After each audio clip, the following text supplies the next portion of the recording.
ओम नमो भगवते श्री रमनाय। आत्म अन्वेषण। भक्त महर्षि, यद्यपि हृदय और ब्रह्मरंध्र ही मात्र ध्यान के लिए उपयुक्त केंद्र हैं, तो भी क्या कोई यदि आवश्यक हो तो षट चक्रों पर ध्यान कर सकता है?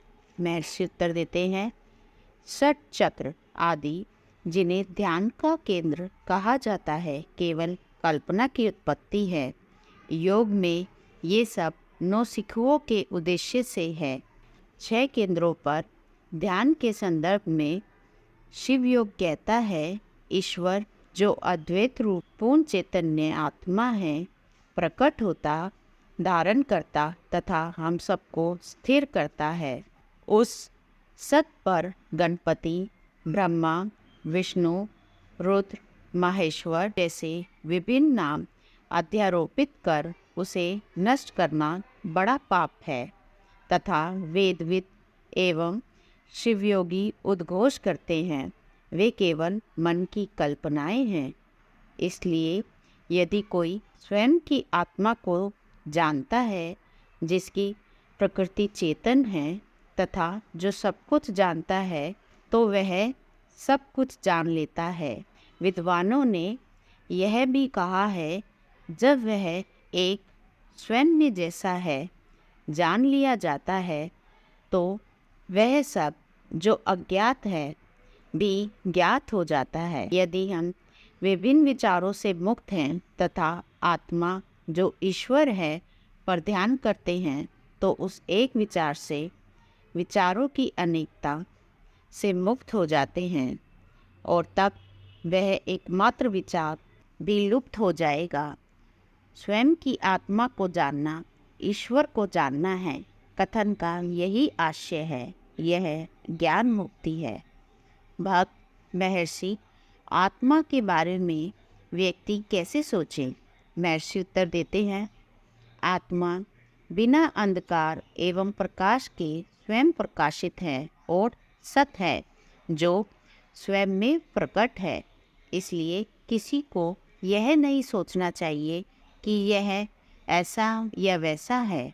सोचने के विचार का अंत बंधन में होता है। आत्मा पर ध्यान करने का अभिप्राय है मन को आत्म स्वरूप बनाना।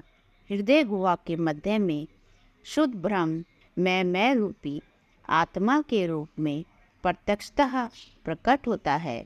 उपरोक्त वर्णित ढंग से उसे जानने की बजाय अनेक रूप में जानने से बड़ा क्या कोई और अज्ञान हो सकता है?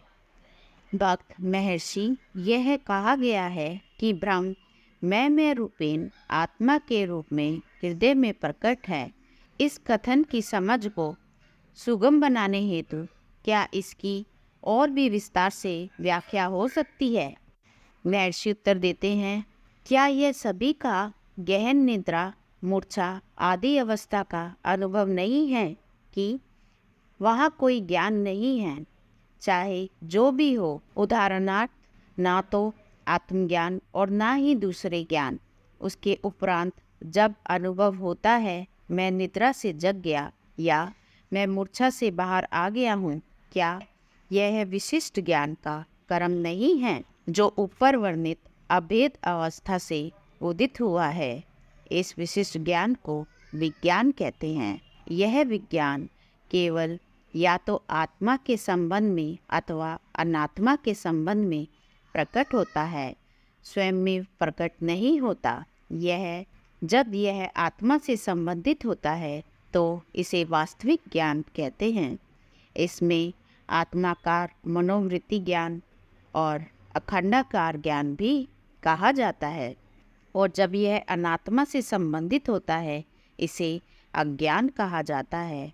आत्मा से संबंधित विज्ञान की अवस्था जब आत्मा के रूप में प्रकट होती है, उसे अहम स्फुरना कहते हैं। यह स्फुरना सत यानी आत्मा से अलग हो ही नहीं सकती। यह वह स्फुरना है जो सत के प्रत्यक्ष अनुभव का संकेत देती है।